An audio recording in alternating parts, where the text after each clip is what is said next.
Did we really set out to sacrifice our happiness on the altar of productivity? Because hustle culture success is purely defined on productivity metrics. And ultimately, happiness involves having human connection with our loved ones, with our friends, allowing us to experience things that isn't in the four walls of our work. Every day I'm changing, I'm taking small steps, and every time I'm falling, I go to new depths. I will become who I've always been. Welcome home, inspired entrepreneurs. If this is your first time tuning in, I'm Deborah Hartnett. I created this podcast because I believe many of the stories we've been told about business, leadership, and success deserve to be challenged, that there are better ways to build businesses, better ways to lead, and ultimately better ways to live. Every once in a while, I meet someone who's arrived at many of the same conclusions I've been exploring with business owners for years, but through an entirely different path. And John Briggs is one of those people. John is an entrepreneur, business owner, and the author of Take Breaks, Work Better. His innovative approach to productivity and work-life harmony has helped businesses increase profitability while challenging the deeply rooted culture of overwork that so many of us have accepted as normal. With a background in tax strategy, years of experience working with small business owners, and the lessons he's learned building his own businesses, John has become a passionate advocate for creating more freedom, not more hustle. What I appreciate most about John's work is that through science, business, and lived experience, he's helping make the case that building a successful business and building a meaningful life were never meant to be competing goals. And I can't think of a better conversation to close out Season 3 of The Inspired Entrepreneur. So let's dig in.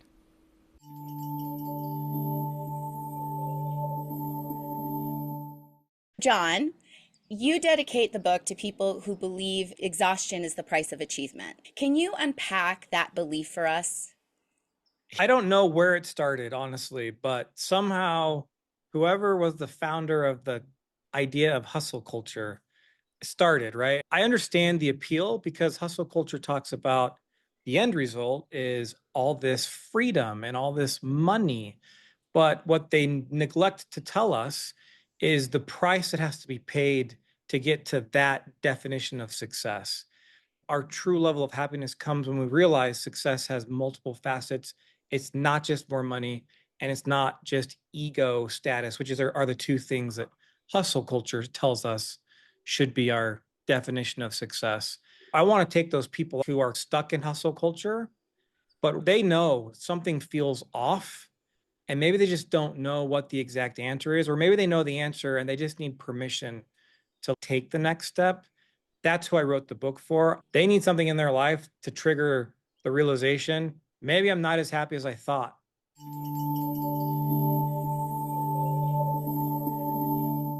One of the things I loved, you weaved it through the book, was this idea of these unexamined assumptions about how we work. I'm all about a paradigm shift. How about we re-examine how we've been socialized and conditioned, not just in business, but in life, how success in the culture is all about your work success. How much money you make and your esteem, how known are you? It's ego driven. You had a big wake up call realization. Why don't you share a little bit about that? Yeah. And so I want to make sure I share the full picture so people can really get how it built up. I had figured out this magic formula for making money. And the way my day looked was I'd get to work at about 5 a.m.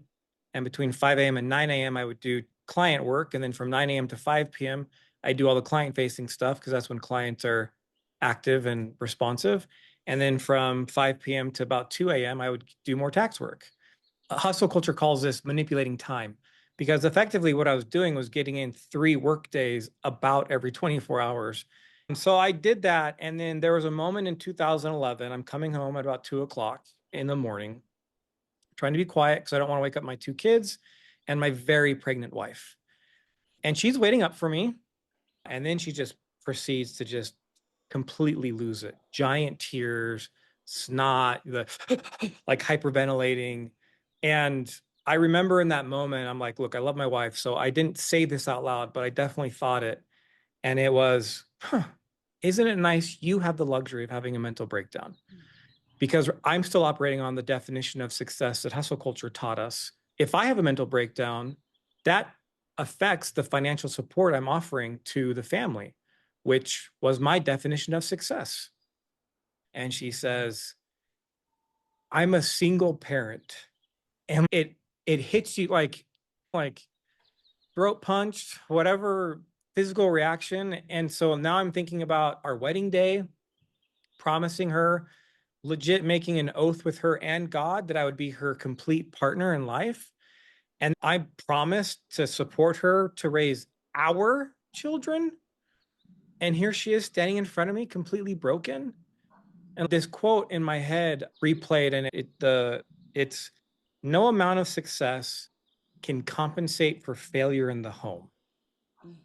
And so I realized, wow, look at all this cool success. I thought I was crushing it, and I'd been hustling to the detriment of everything that mattered in my life. And that was a turning point. I started the journey so that I could start turning the dial and realizing I got to readjust things. I got to get better systems in place. I just got to do better. I'm not a husband. I'm not a father. I was sharing a roof with my kids and my wife, but I really wasn't sharing a life with them. And it took that moment to realize this is broken. Just such an identifiable story. I coach a lot of men, and one of the things that I focus on with them is on their family pathway. What are you creating with your family? What are you adding to the quality of life of your family? And more often than not, they come back and say, because I'm tending to my family, work is going better because family is better. Isn't that interesting how that works?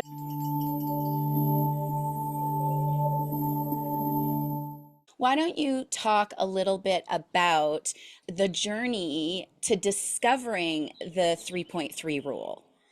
So again, it wasn't a flip of the switch, but it started helping me realize I got to figure out how to be in my business less. We have our reticulator activator system, the RAS, as some people call it. It's a simple idea. If you're looking at buying a Toyota Camry, all of a sudden, when you're driving out, you're going to notice all the Toyota Camrys.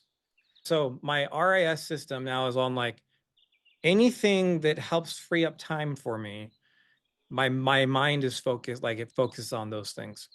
And so there's a couple moments I had to join another firm, CPA license stuff. I had to have another CPA sign off on my hours.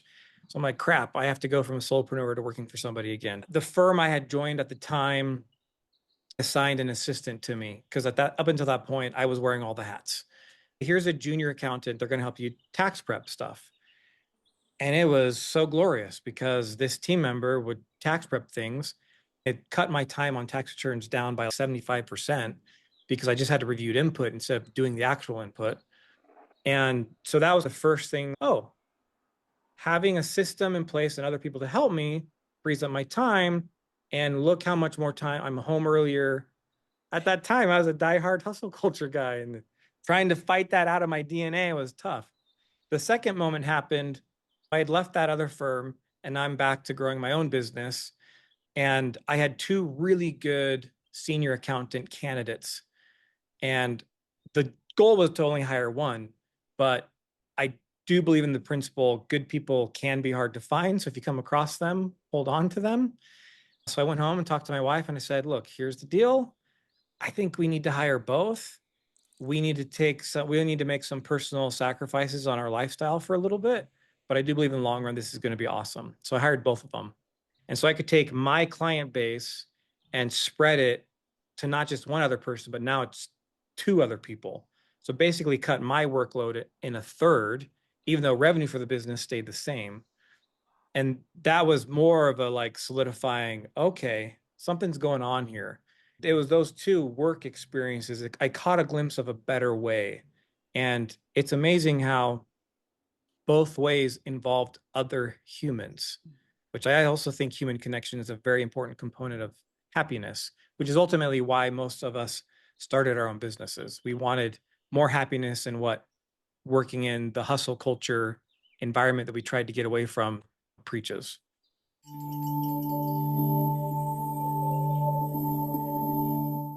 I am a data nerd. Why don't you talk a little bit about the science you discovered to come up with the 3.3 rule? A company called Voucher Cloud did a study of about 3,000 workers. And then there's another company called Rescue Time at a different time did a similar study, and both came up with almost identical results, which is crazy because they're two completely isolated studies that came to the same conclusion. The average worker is productive for, wait for it, 2 hours and about 50 minutes a day. One was like 2 hours and 48 minutes. The other one was 2 hours and 53 minutes. Isn't that crazy? In an 8-hour day. And you're thinking, I'm thinking of my assistants, right? And I'm like, wait a second. They're looking at social media. The thing is, I understand why that happens because of the science. Why are they only productive for just under 3 hours a day? The Princeton Neurological Institute did a study, and they found that our brains have a natural cycle that goes from focus to distraction. So just focus, distractibility. And I want to explain it this way because every one of us have experienced a certain natural cycle because we're human. Eating and drinking has a natural cycle that leads to going to the bathroom. We all experience that. And imagine trying to negotiate with yourself, hey, body, I don't need to go to the bathroom right now. I got work to do. I can't take time off. I got to hustle through this. I'm just going to push through. If any of us who have ever tried to do that, we quickly realize something else is trying to push its way through, right? But here we are. So we have a natural cycle that most people are like, yeah, you just go to the bathroom and relieve yourself.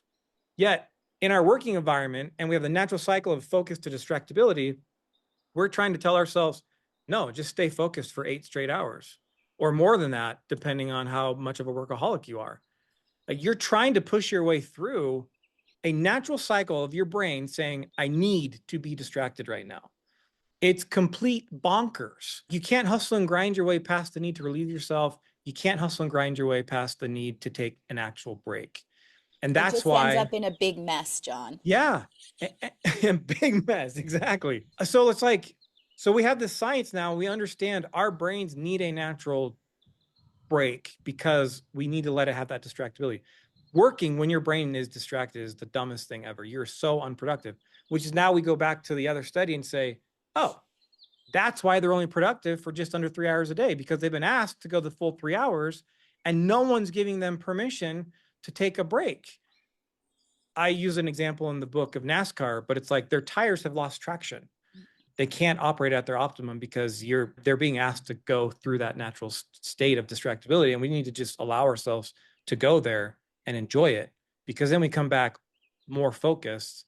And then instead of getting 3 hours of productivity a day, if you follow the 3.3 rule, you can get 6 hours of productivity a day.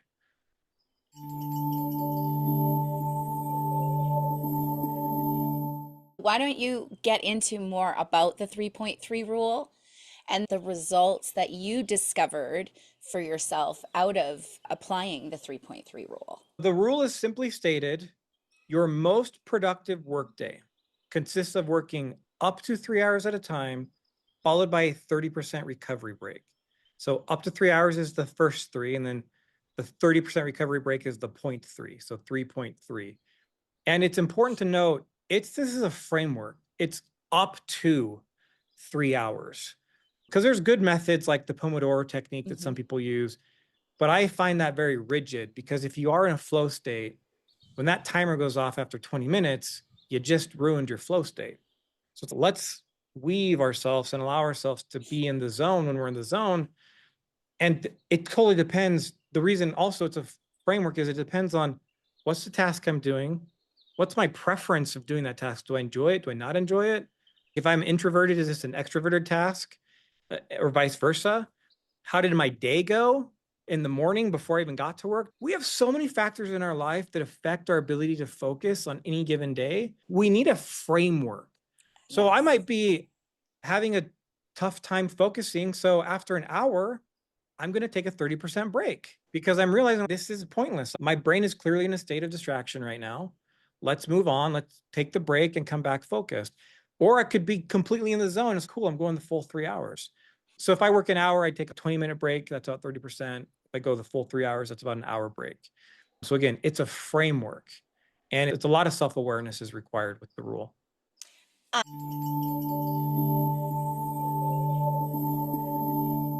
You bring up self-awareness. I believe that people are becoming more conscious because they're discovering that this hustle culture that we've all bought into, it's just not working. We don't have the lives that hustle culture promised us, but it does require a bit of self-mastery to do any of this. You give some really great analogies and how people might naturally fit into those rhythms. Yeah, all of us have a foundational archetype just as people. So I labeled them the sprinter, the jogger, and the marathoner. Sprinters are like, let's go, one and done, shorter distances. A friend of mine, Mike McAllowitz, you know Mike as well. I was talking about this rule, and he's like, that's interesting. I naturally kind of do that when I have my writing blocks. He was kind of a sprinter. He'd go about an hour and then he'd take a little bit of a break. Others are maybe joggers, whereas I understand that I can focus a little bit longer generally. So cool. I'm gonna be a jogger. Or there's the marathoner who's just, I love sitting down and just focusing on whatever I'm doing. Those are the ones we actually worry about. If your natural archetype is marathoner, we want to make sure you stop at 3 hours because you could still feel like you're enjoying it. But the reality is you still are not going to be as productive if you try to go over those 3 hours. Some of those hats are not enjoyable. So if you find yourself doing a task you're not enjoyable, while you have a foundational archetype, you're probably going to lean more towards a sprinter mentality on the things that you don't enjoy versus the things that you do enjoy.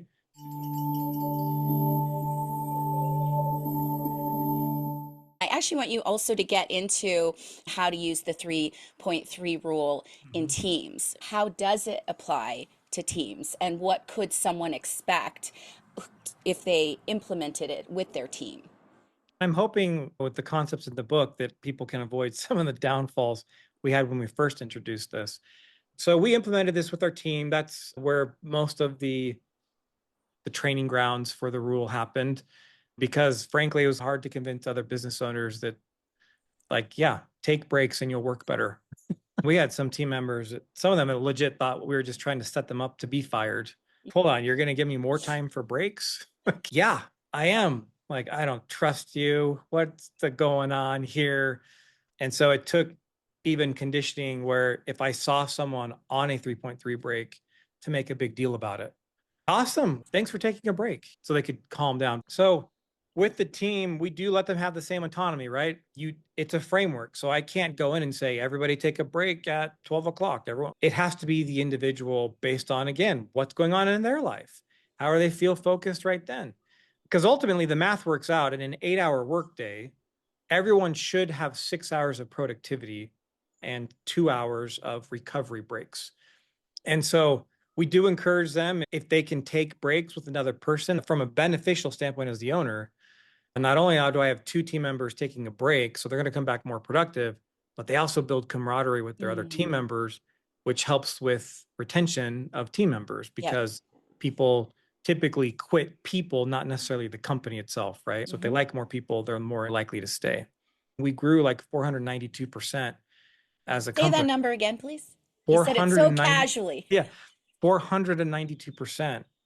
It's crazy. And then after that period happened, because of the rule and the systems we put in place, I was able to take another opportunity that allowed us to grow. We're talking like a 10x Really? on frankly quite a bit of revenue already, and a 10x. All of it was from foundationally because we're doing this 3.3 rule.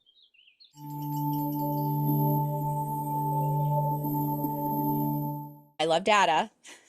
And I tell my clients all the time, you've got to be able to measure performance. And you go into this. You're measuring results, performance, not effort. Why don't you outline how you suggest you measure this method and how it works? Yeah, we find measuring results to be better because we have 290 team members at this point, and a lot of them are remote. The best way to trust that your team is from a business decision standpoint, providing enough return on the expense you're paying them. Results is an easier way to give me peace of mind instead of was your butt in a seat, because the butt in the seat doesn't help me.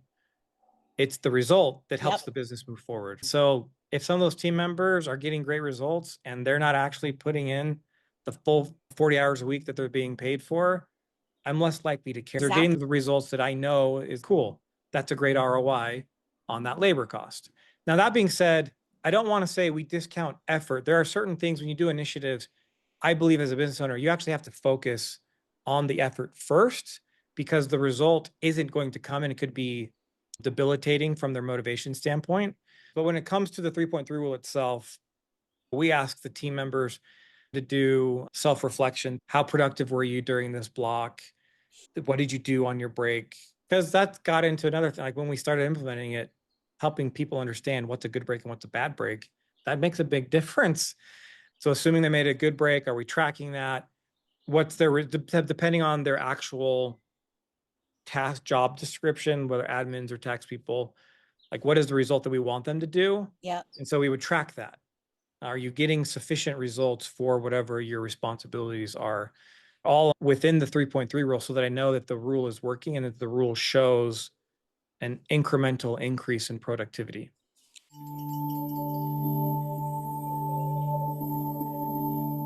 I want to take a quick pause. Many of the challenges John and I are exploring today are the very reasons I created the Inspired Entrepreneur in the Alignment Lab, because conversations like this are only the beginning. Insight is important and awareness matters, but lasting change comes from intentional practice. I've had the privilege of working alongside business owners and leaders as they strengthen both the human and business systems that drive sustainable performance and growth. If you're finding yourself challenged or encouraged by this conversation, I'd invite you to keep exploring what's possible. You can find out more about the Alignment Lab in the show notes. Now let's get back to the conversation with John.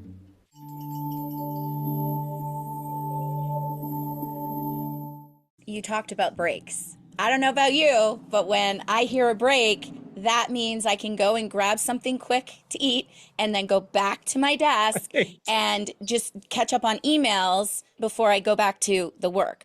If you want to take a break so that your brain resets and you come back completely focused for your next focus block, those are the types of breaks that we're talking about within the 3.3 rule.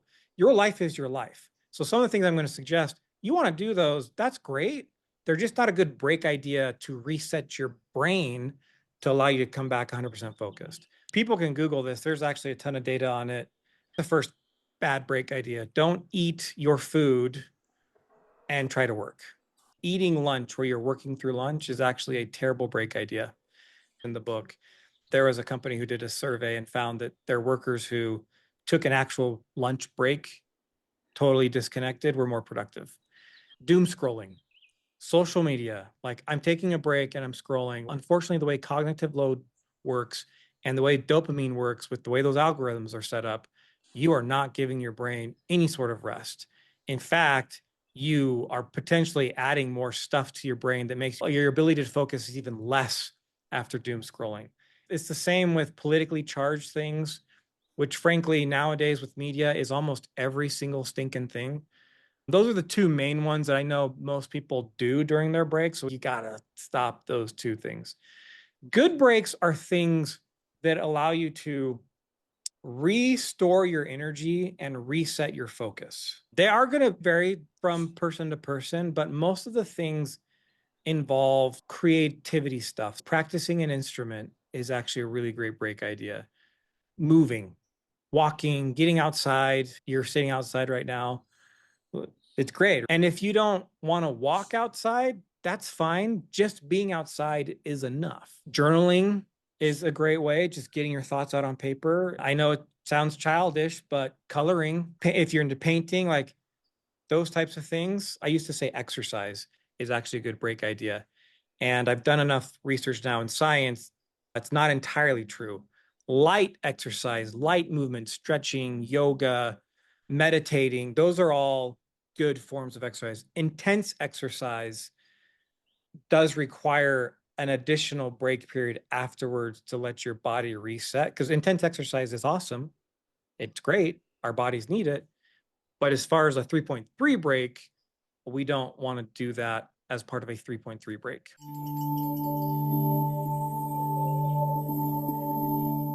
You bring up a very powerful observation in the book about how people justify being in hustle culture.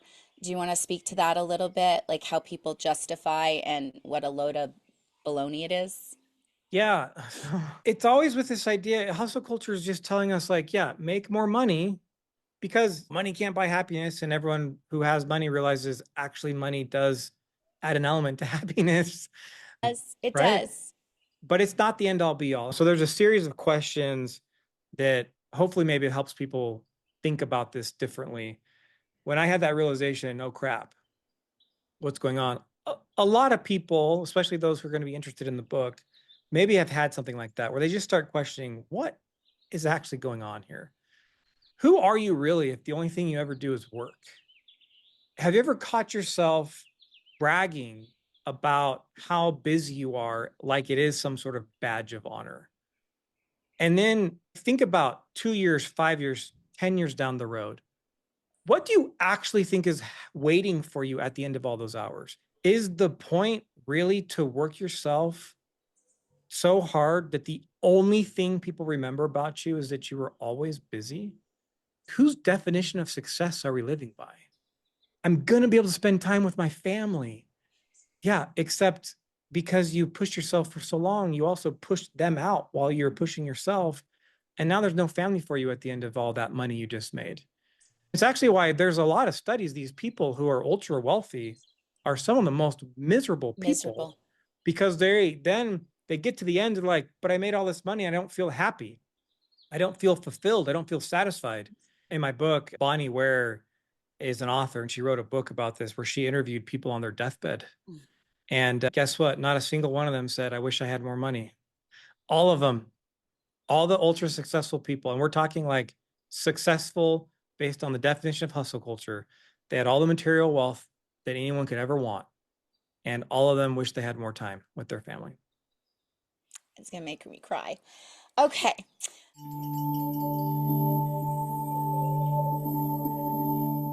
So, what do you hope someone truly takes on out of not just reading your book, hopefully implementing Yeah. the ideas in the book?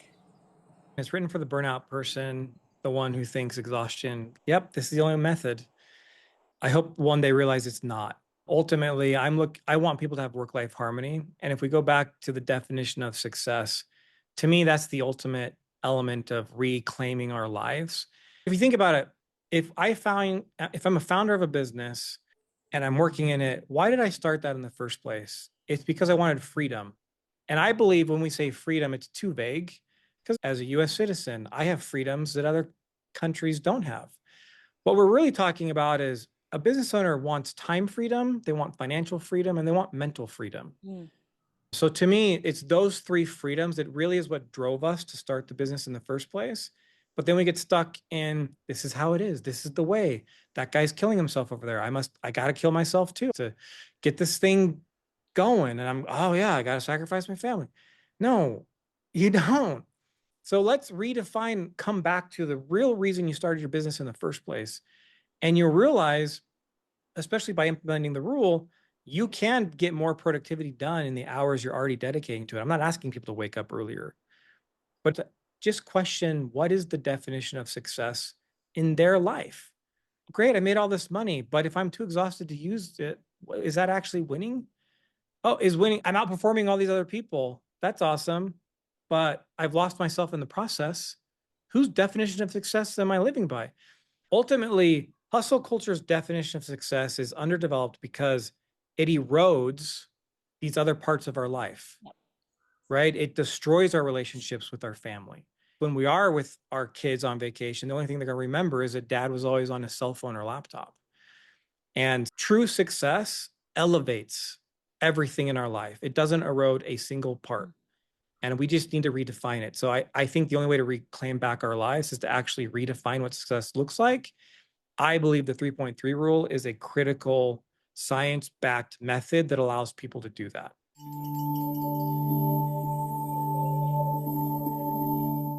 You're a family man. You've been married for how long? This year will be 20 years as our wedding Well, anniversary. congratulations. Thanks. And you have children. So, how many and how old? 4 kids. Oldest is a boy, 18. I guess he's almost a man now. And then my 3 girls, 16, 14, 12. What is your family life like now?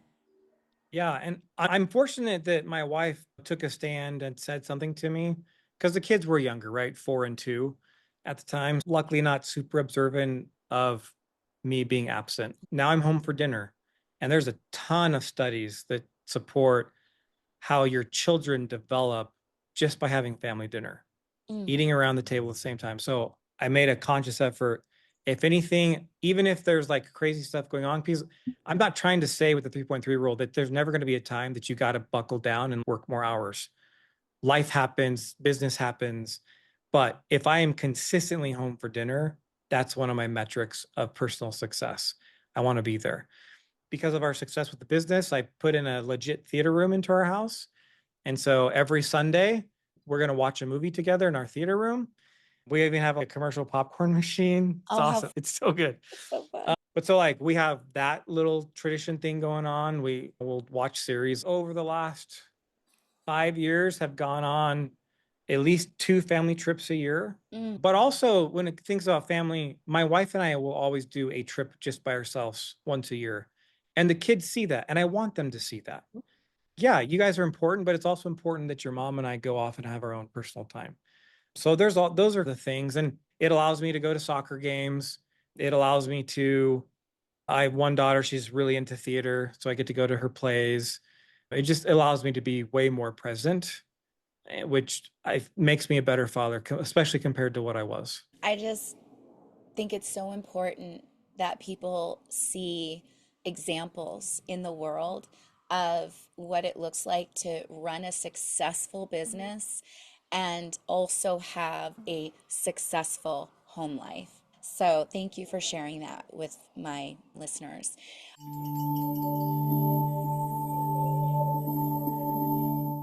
Okay, I don't know if you're prepared for this or not, but I would love it if you would read the last page because I really think that encompasses what could be possible for people who read this book. Yeah. Let's see. You've read the pages, you've seen the numbers, you know what burnout costs, not just in profits, but also in people, in families, in health, in soul. You've been told your whole career that work is supposed to feel hard, that exhaustion is a badge of honor, that if you're not drowning, you're not doing enough. But that ends today because you know something they don't. You know that rest isn't weakness, it's a weapon. You've seen what happens when you trade busyness for boundaries, when you replace grind with strategy, when you trade the illusion of progress for the real life thing. You're not here to blend in, you're here to lead. Let the burnout brigade crack their jokes. You're not choosing comfort, you're choosing control. You're not weak for building rest into your day, you're lethal. Because while others are burning out, you're sharpening your edge. While they're maxed out, you're thinking clearly. While they grind, you grow. Recovery isn't the retreat, it's the reload. And if that sounds different than the way business has always worked, good. Because different is exactly what we need. No more half living your life so you can fully live your job. You're not just fighting for yourself, you're fighting for every teammate who's too scared to ask for a break, for every new hire who thinks burnout is part of the job description, for your kids who are watching, always watching, to see what work looks like so they can model it. This is your shot right here, right now, to change the game, to set a new standard, to prove that greatness doesn't come from grinding harder. It comes from working smarter, with intention, with recovery, with the 3.3 rule. You've got what you need: the rule, the tools, the truth. You deserve work that works. Your team deserves it. Your clients deserve it. And the future of business depends on it. Start today. take breaks, work better, go faster. I love it.